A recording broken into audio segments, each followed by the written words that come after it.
All right, it is time to talk Ole Miss football, and a lot of Ole Miss fans, right, wiping their brow after last weekend's game with Arkansas. I just like how it seems to be a seamless connection between Ole Miss and Memphis. Like, Memphis gets Arkansas, a team that just played Ole Miss, just like earlier in the year, Memphis got Georgia State, a team that played Ole Miss. So, as usual, you can't not talk Ole Miss without bringing in this guy. He is the host of the Locked On Ole Miss podcast, which you can catch on the 24 Plus app, YouTube, and wherever you get your podcast. Mr. Stephen Willis, we got to give the clap. Yes. Well, that one clap will work. Okay, that works. All right. Yeah, I guess one clap is all we're doing today. I told you we got to start doing the Jackson Dart style. I mean, that's how they hike the ball. Clap. Yeah, but you're not a quarterback, so we won't let that one ride. Steven, let's get right to it. Rich was there. You were there. How fortunate is Ole Miss to have walked away with that win after some of the mistakes in that game? They were real fortunate to walk away with a win for all the mistakes in that game because, honestly, everybody, when Arkansas got that ball back, they thought, well, they're going to go down and score a touchdown, and they're about to win this game 42-41. That's what everybody was thinking. But the defense did stand up for that drive, a big 0 in the third quarter, and they played, I don't want to say perfect football offensively, but they did not make the fatal error over and over again, even though they were playing with a backup quarterback. I mean, he threw for 353 yards over the course of the game, over 400 yards of offense for Trinidad Chambliss as a backup quarterback. That's about as sterling of a debut as you can have. I mean, Arkansas is a good offensive team, as Memphis is likely going to find out this weekend. But I don't know if you can have your offense play that perfect of a game and count on that each and every single week, because they actually did kind of put it together that last weekend. Well, I'm glad that you're talking about Trinidad Chambliss, because you remember, like, after the game, I texted you. I was like, I saw a lot that I like from that guy. So I gotta ask you, Stephen, is this a hot take? Do you think Trinidad Chambliss should be the permanent QB1 of Ole Miss? Because I think so. Well, if he does it again, maybe. If he does the same thing he did against Arkansas, against Tulane, he will start against LSU. I mean, there's no doubt in my mind about that. But we need to pump the brakes a little bit on this. If people that remember, that are Ole Miss fans, remember Shea Patterson's debut at Texas A&M, to where he absolutely willed Ole Miss to a victory over Texas A&M. The next week, they went and got curb stomped against Vanderbilt. Vandy was good. Yes. So let's pump the brakes a little bit. The notion from the fan base is there, and if my comments are any indication, right now the fan base really are excited about what they saw. Heck, I'm excited about what I saw. But I also know that Austin Simmons, save a couple of interceptions and one bad decision, he led Ole Miss back against Kentucky. Whenever he dug the hole, he led them back. So I don't know if we're at that point. I think we're at the point still where when Austin Simmons gets healthy, he's going to be the starting quarterback. Don't you think it was crazy that Simmons threw a touchdown with one leg? Like, I remember they brought him in for a play, and he did a running play, and then he got hit. And I'm like, okay, why did you bring him in? Because now he's hobbling. They kept him in at the red zone, threw a touchdown on one leg, immediately leaves the game. I was like, okay, he's still trying to show he still got it. Yeah, Stephen, let me get your take on something real quick before we go. Okay. So is it fair to say, though, and no shade to anybody, but Arkansas is not exactly known for their defense right now? You know, I talked to a guy from Arkansas today, one of the insiders, and he basically said, well, they can't play defense at all.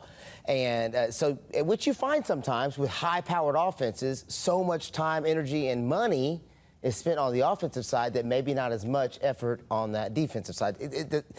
I think, to your point of pumping the brakes, I want to see that performance against a stout defense as well. Yeah, Tulane has probably a better defensive team than the Arkansas Razorbacks. Not as good as an offense, but a better defensive team. They have a better offensive team than the Kentucky Wildcats. So if you put both of those together, Tulane might be better overall than Arkansas or Kentucky. This is going to be a test. I do think that Tulane is going to be the G5 team that makes the college football playoff this year. They look really good. I like Jake Retzlaff. This Tulane team is legit, and I think John Summerall, personally, I think he's an elite football coach. I think he's not long for the American Conference after this year. In fact, he could be in the SEC and Big Ten as soon as like December for John Summerall. So this is going to be a test for Ole Miss, but this is probably a test that Ole Miss can pass. I would say you don't need both quarterbacks for this game. Trinidad should be able to win it as it is, but you need Austin to be back for the LSUs. You need Austin back for Georgia. You need Austin back for OU. Those are the games that you need to be firing with all your weapons on offense, because one of these defensive coordinators, I mean, it's Kirby Smart, Brent Venables, and the LSU defensive coordinator, I forget his name. I apologize for that. But you got those coming up. They're going to figure out a way to scheme Trinidad Chambliss in order to take away what he does well.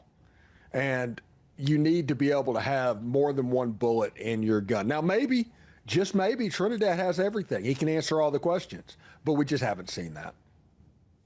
Oh, it's so much that you said right there that I want to unpack. First, let's hit on the American thing. You think Tulane is going to come out of the G5.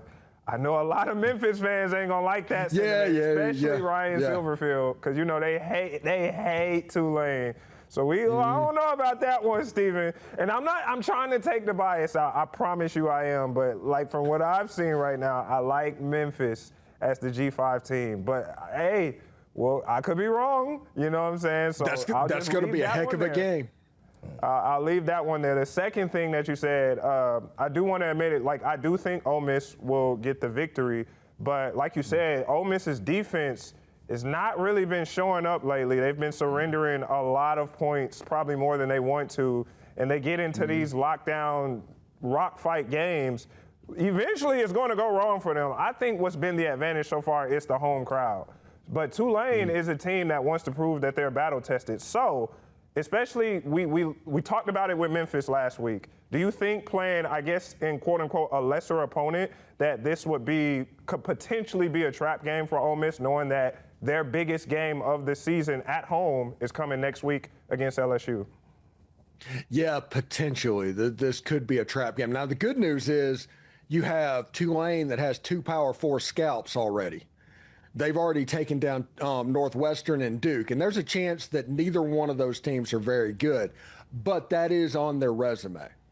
And those were home games in Yulman Stadium down in New Orleans, probably hotter than the surface of the sun, all of that stuff.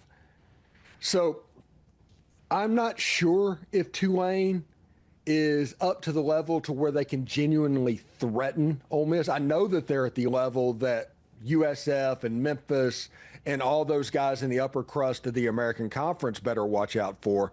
And Jake Retzlaff is kind of the dude. He really is. He's kind of like Tulane Green light. I also pointed out to like the announcer for Tulane whenever he came up and came on my show, I was like, the bad luck for Jake Retzlaff is Ole Miss just played against Tulane Green. And you've seen like an A-plus athlete at quarterback. Now we're going to see a B-plus athlete at quarterback. So Ole Miss's defense should be able to handle that a little bit better. But yeah, I really like this Tulane team. I think they could be really good. Now, I understand about Ryan Silverfield and Memphis being they think they can be there. And they might. And I believe they play each other. So we'll get to find out. But the tools are in place on that Tulane team, especially the coaching at an extremely high level. Ever since Willie Fritz was at Tulane, they just become the most fundamentally sound team that I see week in and week out. It's amazing. All right, Stephen, we appreciate your time as always. Lots to unpack and, of course, some inside information that we love to hear. We appreciate you taking the time every time to hook us up. Yes, sir, Stephen. We look forward to chatting it up with you this coming next week. Hopefully, like I said, biggest game of the season, Ole Miss, LSU. hopefully both teams still have a 0 next to them. That's what on the losing side, I should say. Yeah, don't forget you can always catch Stephen on Locked On Ole Miss, that Locked On podcast. The man is always on it, always on it. Appreciate your time once again. Thank y'all very much.